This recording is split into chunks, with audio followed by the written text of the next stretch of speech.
प्रेरितों के काम 3रा अध्याय 1 से लेके 10 पद तक हम एक ऐसी घटना के बारे में सुनते हैं जहां पे एक व्यक्ति लंगड़ा था और भिखारी था और परमेश्वर ने उसे चंगाई दी थी।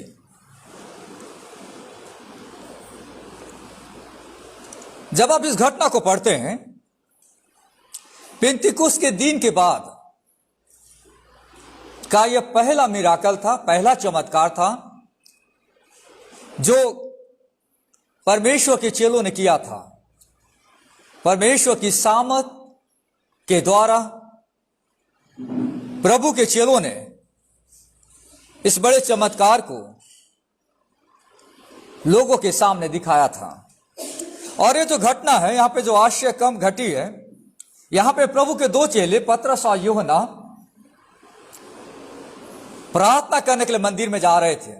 उस समय जो परमेश्वर का मंदिर बना हुआ था, वे वहां प्रार्थना करने जा रहे थे और लोग वहां पे एक लंगड़े को, जो जन्म से लंगड़ा था, उसे लेकर आ रहे थे कि जो मंदिर का जो गेट था, उस गेट पे वो बैठा करे और लोगों से भीख मांगा करे।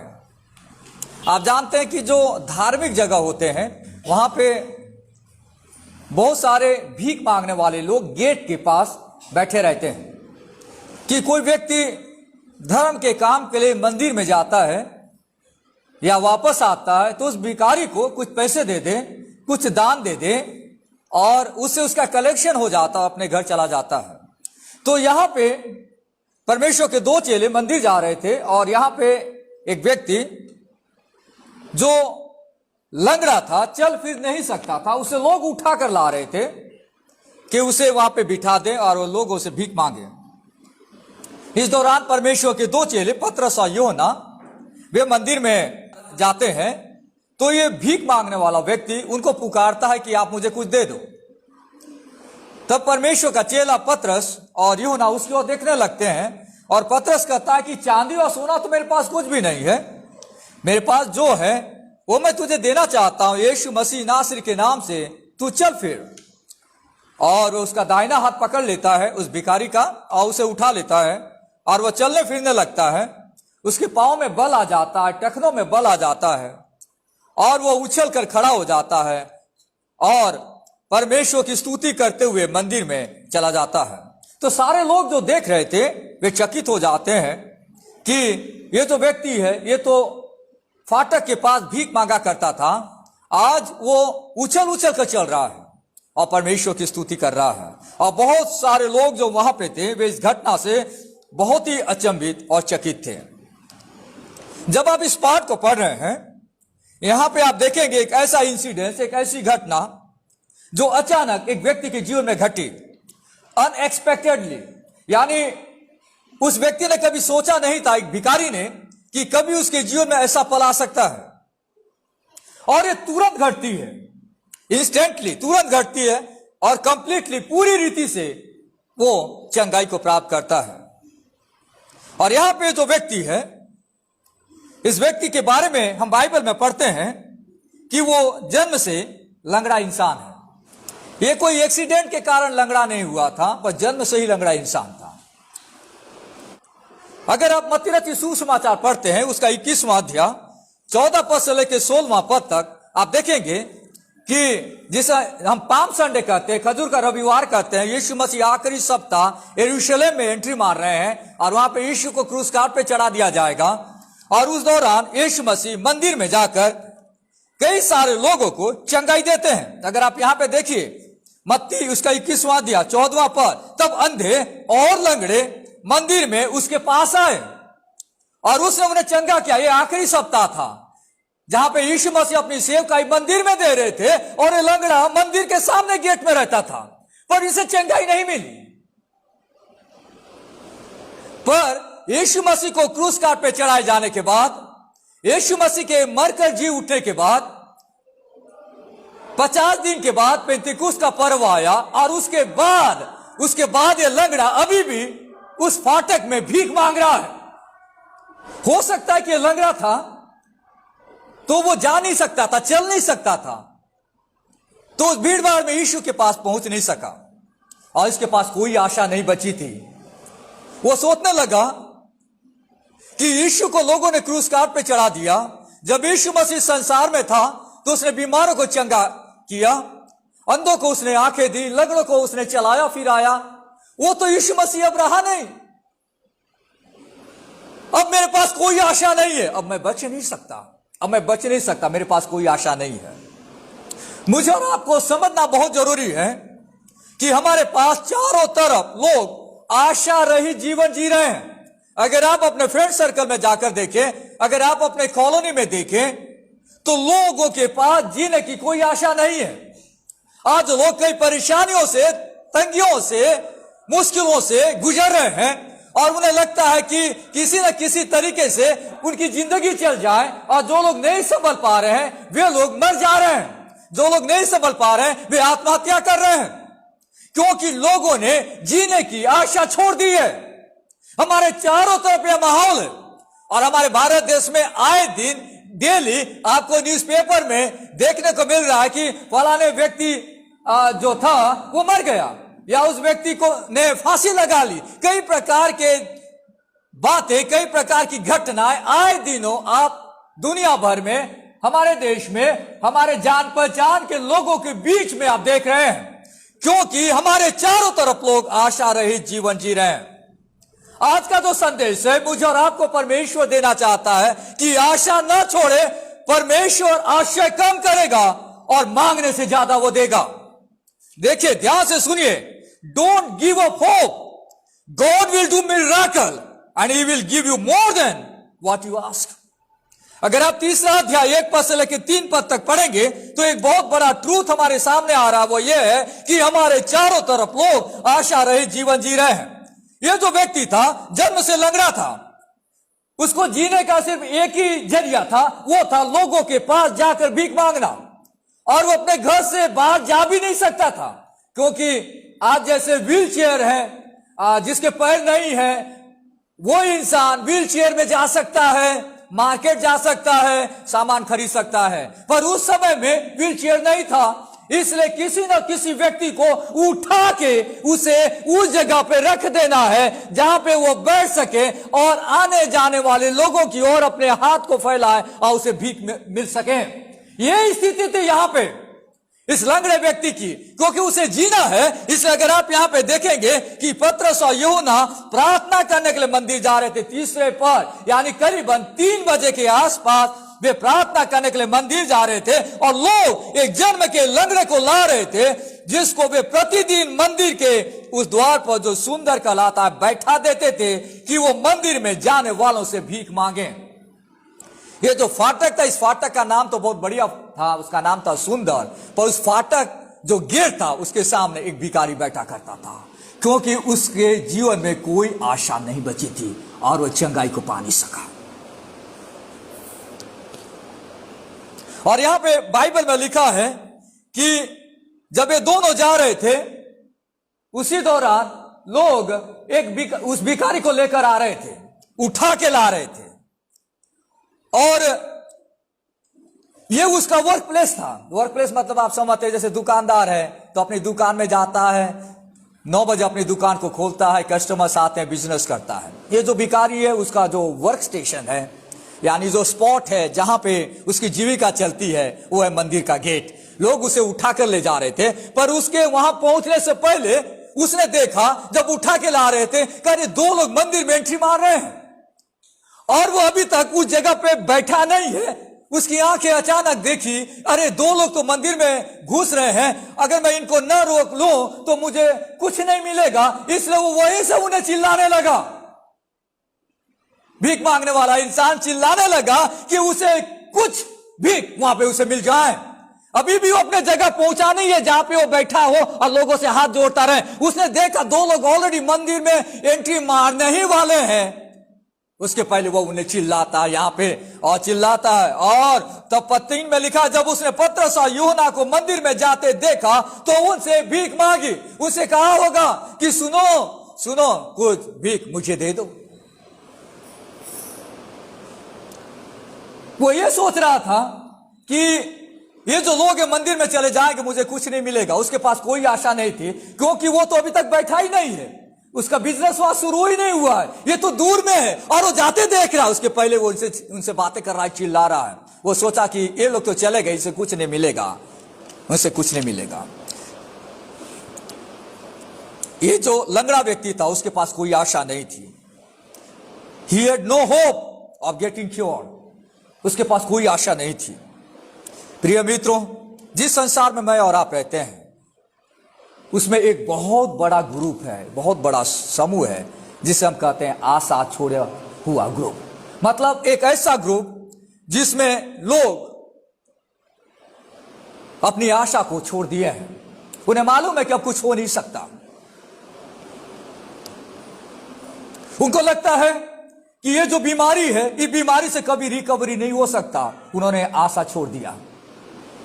कई सारे लोग ऐसे हैं, वे जानते हैं कि इस व्यक्ति का एक्सीडेंट हो चुका है, अब इसकी बचने की कोई आशा नहीं है, इसलिए हमने आशा छोड़ दी है। कई सारे लोग ये सोचकर बैठे हैं कि मेरा उम्र निकलता जा रहा है, मेरी शादी नहीं हो रही है, आशा छोड़ के बैठे हुए हैं। दुनिया में कई सारे लोग ऐसे हैं जो जॉब की तलाश में घूम रहे हैं, जॉब की तलाश में भटक रहे, उन्हें कोई जॉब मिल जाए, उनको ऐसा लग रहा है कि अब मैंने आशा छोड़ दिया, मुझे कोई जॉब मिलने वाला नहीं है। दुनिया में कई हमारे ऐसे रिश्तेदार हैं, कई ऐसे हमारे लोग हैं जो प्रभु यीशु को आज तक नहीं जानते हैं। हमको ऐसा लगता है कि शायद बच्चा कभी बच नहीं पाएगा, हमने आशा छोड़ दी है। कई बार हमें ऐसा लगता है कि हम इस प्रॉब्लम से गुजर रहे हैं, हमारे पास आर्थिक समस्या है, तंगी है, हमारे घर में यह समस्या है, हमें कभी नहीं लगता कि हम इस समस्या से बाहर निकल आएंगे, हमने आशाएं छोड़ दी है। कोई आशा हमारे पास नहीं है। कई सारे सेवा करने वाले लोग कुछ समय के बाद निराश हो जाते हैं, उनको लगता है कि हमने आशा छोड़ दी, अब हम काम नहीं कर पाएंगे।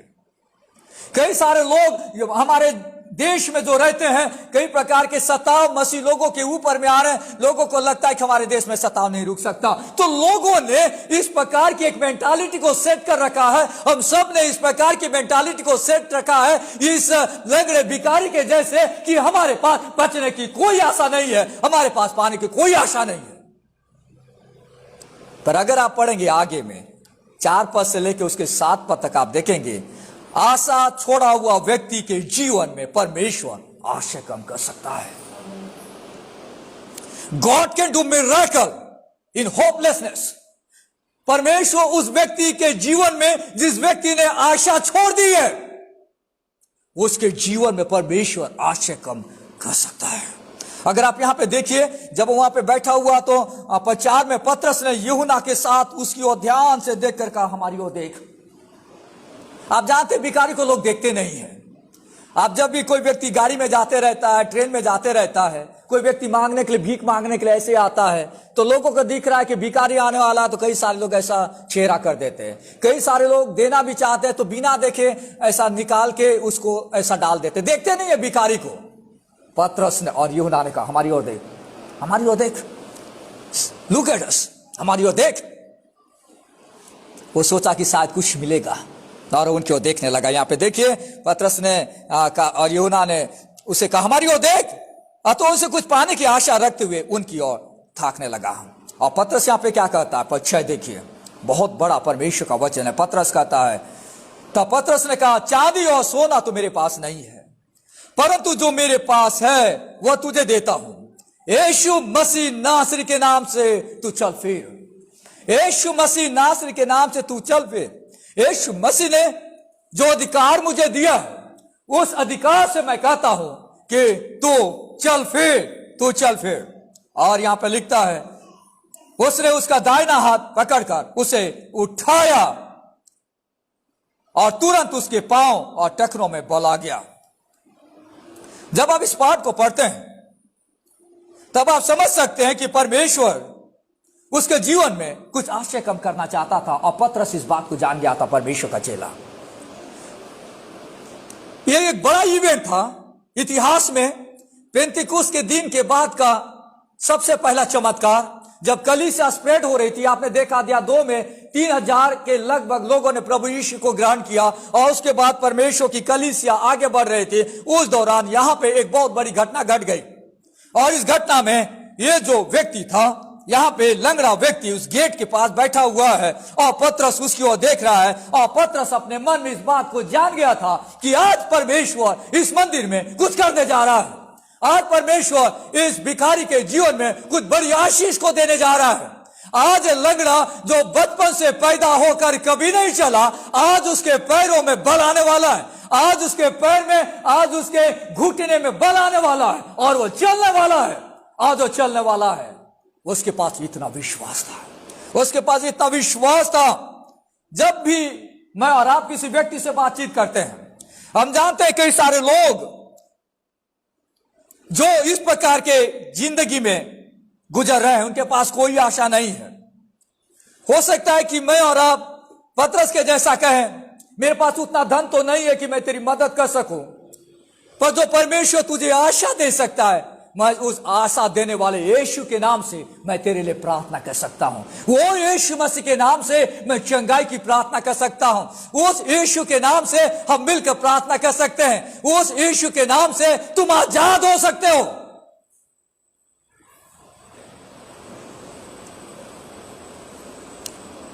एक बहुत बड़ा अंडरलाइन स्टेटमेंट है, एक प्रकार से गोल्डन स्टेटमेंट कहा जाना चाहिए। इंग्लिश में इस प्रकार है, we must do what we can, then God will do what we can not. इसका मतलब यह होता है कि हमें वो काम करना चाहिए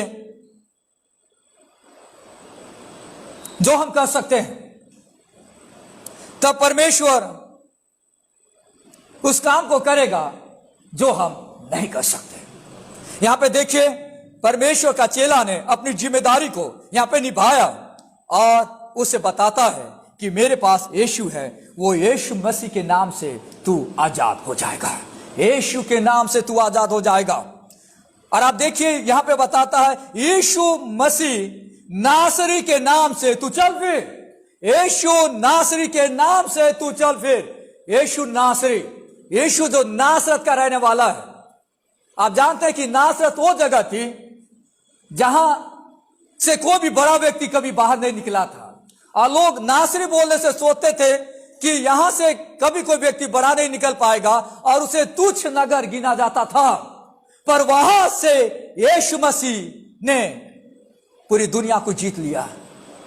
यीशु नासरी, जिस नासरत में रहने वाले लोगों को लोग तुच्छ जानते थे, वो यीशु नासरी के नाम से तू उठ और चल फिर। आप जानते हैं बाइबल में लिखा है, पहला कुरिन्थियों उसका 1 अध्याय उसका 27वां पद में क्या लिखा है, बहुत बड़ी बात यहां पे लिखा हुआ है। परंतु परमेश्वर ने जगत के मूर्खों को चुन लिया कि ज्ञानवानों को लज्जित करें, और परमेश्वर ने जगत के निर्बलों को चुन लिया कि बलवानों को लज्जित करें। कभी भी किसी भी व्यक्ति को नहीं लगना चाहिए कि मैं परमेश्वर के लिए कुछ नहीं कर सकता। हर व्यक्ति परमेश्वर के लिए कर सकता है काम, क्योंकि परमेश्वर ने जगत के मूर्खों को चुन लिया कि वो बुद्धिमानों को लज्जित कर सके। और इस जगह पे आप देखते हैं परमेश्वर ने एक बहुत बड़ा काम किया। परमेश्वर अपने अनुग्रह से ये काम किया। उसे मालूम भी नहीं था कि वो चंगाई पा सकेगा, पर परमेश्वर अपने अनुग्रह से लोगों को बचा देता है। मैं और आप कई बार जान नहीं पाते कि मेरी स्थिति है, पर प्रभु ने अपनी दया से, अपने अनुग्रह से उसने हमें बचा लिया। मैं और आप पापी इंसान थे, परमेश्वर के पास नहीं आ सकते थे, पर यीशु ने अपना अनुग्रह हम पे दिखाया। आज हम उस गीत को गा रहे थे, अनुग्रह से परमेश्वर ने हमें बचा लिया। अनुग्रह तेरा मैं पाया, तेरा वो धन्यवाद, दिखाया तेरा प्यार मुझ पर, तेरा हो शुक्रिया। अगर आज मैं और आप यीशु की संतान हैं, परमेश्वर के अनुग्रह से बचाए गए हैं, परमेश्वर का धन्यवाद हो। और यहाँ पे परमेश्वर ने वही अनुग्रह इस व्यक्ति के जीवन में दिखाया। आगे आप देखेंगे 3रा अध्याय 7 के सेकंड पोर्शन से 10 पद तक परमेश्वर के सामर्थ्य से उसकी स्थिति बदल जाती है। देखिए पद 7 में लिखता है, और उसने उसका दाहिना हाथ पकड़ के उसे उठाया और तुरंत उसके पांव और टखनों में बल आ गया। वो उछल कर खड़ा हो गया, चलने फिरने लगा, चलता कूदता परमेश्वर की स्तुति करता हुआ उनके साथ मंदिर में चला गया।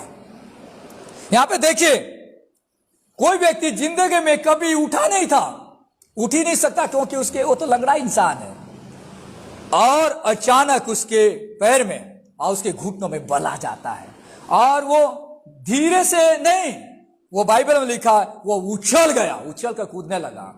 सोचिए जिस व्यक्ति की उम्र 40 साल से ज्यादा, बाइबल बताता, आगे आप पढ़ेंगे, उसकी उम्र 40 साल से ज्यादा थी, कभी जिंदगी में वो नहीं चला था। चलना क्या होता उसे कभी मालूम ही नहीं था, और उसके अंदर में एक बड़ा जॉय आ जाता है। आज उसके लिए बड़ा सेलिब्रेशन का दिन होगा, बहुत ही सेलिब्रेशन का दिन होगा। जिस व्यक्ति ने जिंदगी में कभी चला नहीं था 40 साल तक, आज वो व्यक्ति चल रहा है, तो सिर्फ उछलता रहेगा, सिर्फ उछलता रहेगा, क्योंकि आज उसके लाइफ में बड़ा चमत्कार हो गया। वो जितना भी उछलेगा उसको पैर में दर्द देने वाला नहीं है, क्योंकि 40 साल के बाद उसके लाइफ में आज एक बड़ा मिराकल हुआ, एक बड़ा चमत्कार हुआ है। जब परमेश्वर किसी के जीवन में काम करता है तो उसी प्रकार का काम करता है, उसका जॉय कभी खत्म नहीं होता। प्रेरितों के काम 2 अध्याय 43वें पद में लिखा है कि सब लोगों पर भय छा गया और बहुत से अद्भुत काम और चिन्ह प्रेरितों के द्वारा प्रकट होते थे। परमेश्वर अपने चेलों के द्वारा बड़े बड़े काम को कर रहा था। उसमें से एक बड़ी घटना जिसका जिक्र हमें यहाँ पे देखने को मिल रहा है, वो व्यक्ति चंगा हो जाता है। न सिर्फ वो शारीरिक तौर से चंगाई को पाता है, वो आत्मिक तौर से भी चंगाई को पा जाता है। इसलिए तो वो परमेश्वर की स्तुति करता है। आज दुनिया में कई सारे लोग सिर्फ शारीरिक चंगाई के पीछे भागते हैं कि मुझे तकलीफ है, प्रभु मुझ पर दया कर। पर जब शारीरिक चंगाई पा जाते हैं तो बहुत सारे लोग वापस भी चले जाते हैं, क्योंकि वे आत्मिक चंगाई को नहीं पाते। परमेश्वर की स्तुति करने के लिए उनका मन यहाँ पे तैयार नहीं होता। पर ये जो व्यक्ति था, जो लंगड़ा था, वो न सिर्फ शारीरिक तौर से चंगाई पाया, पर आत्मिक तौर से भी चंगाई पाया। इसलिए वो परमेश्वर की स्तुति कर रहा है, सबके सामने कर रहा है। परमेश्वर के भवन में वो जा रहा है, परमेश्वर के भवन में वो जा रहा है।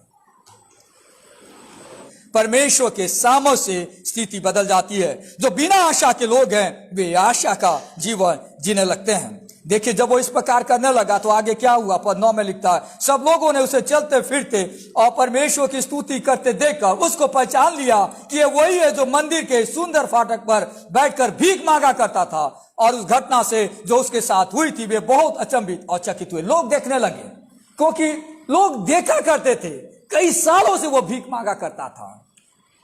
ये चमत्कार को छिपाया नहीं जा सकता। किसी के भी जीवन में जो परमेश्वर बड़े काम करता है तो आप उस घटना को छिपा के नहीं रख सकते।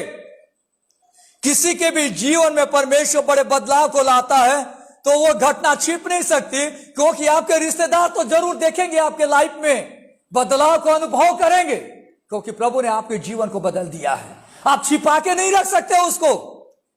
यहां पे सारे लोगों के सामने एविडेंट हो जाता है। परमेश्वर के सामने से स्थिति बदल जाती है और भीख मांगने वाला लंगड़ा और चलने कूदने परमेश्वर की स्तुति करने के लिए जाने लगता है।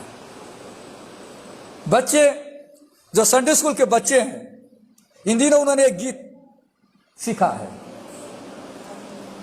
अंधा वो अंधा अंधा देखने लगा, लंगड़ा वो लंगड़ा लंगड़ा चलने लगा।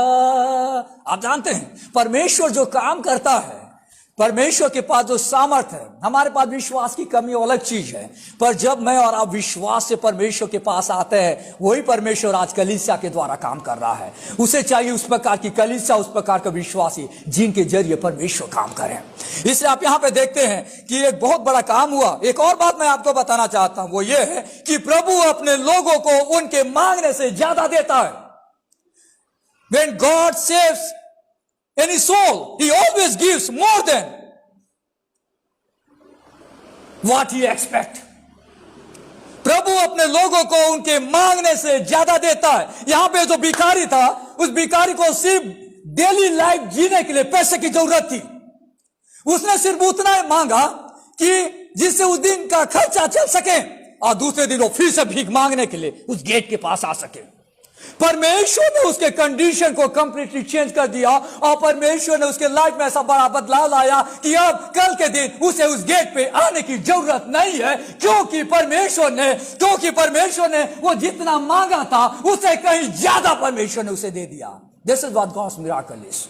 मैं और आप इस बात को अनुभव कर सकते हैं। अगर आप परमेश्वर के लोग हैं, अगर आप सही रीति से परमेश्वर के साथ मूवमेंट कर रहे हैं, आप जितना मांगते हैं उससे कहीं ज्यादा परमेश्वर देता है। मैंने भी अनुभव किया है, आपने भी अनुभव किया होगा, जितना आपने मांगा उससे कहीं ज्यादा परमेश्वर देता है। इस व्यक्ति के जीवन में परमेश्वर ने वो काम कर दिखाया। उसको तो सिर्फ चाहिए था रोज की रोटी कि वो उसे जाए शाम को खा सके। दूसरे दिन फिर से उसे भीख मांगना था। परमेश्वर ने उसके कंडीशन को कंप्लीटली चेंज कर दिया। कई साल लोग चाहते हैं कि प्रभु ये मेरी स्थिति है और मेरा परिवार हॉस्पिटल में है, मुझे पैसे की जरूरत है।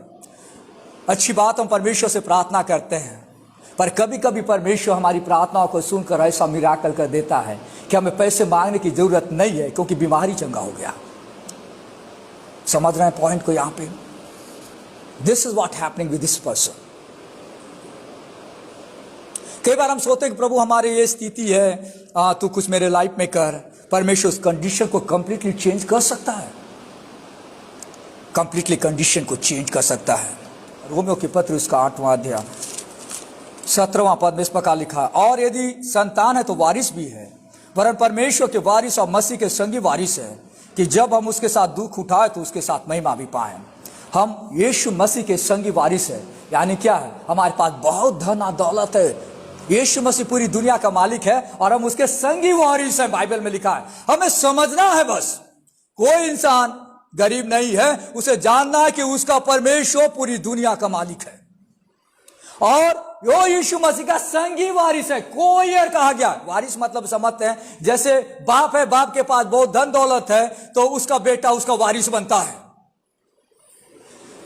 परमेश्वर पूरी दुनिया का मालिक है और यीशु मसीह के साथ हम भी इस पूरी दुनिया के मालिक हैं। उस व्यक्ति को क्या कमी हो सकता है? बाइबल में लिखा है, इफिसियों की पत्र उसका 3 अध्याय उसका 20वां पद में बहुत ही एनकरेजमेंट यह वचन हमें देता है 3:20 में, अब जो ऐसा सामर्थ्य है कि हमारी विनती और समझ से कहीं अधिक काम कर सकता है, उस सामर्थ्य के अनुसार जो हमें करता है।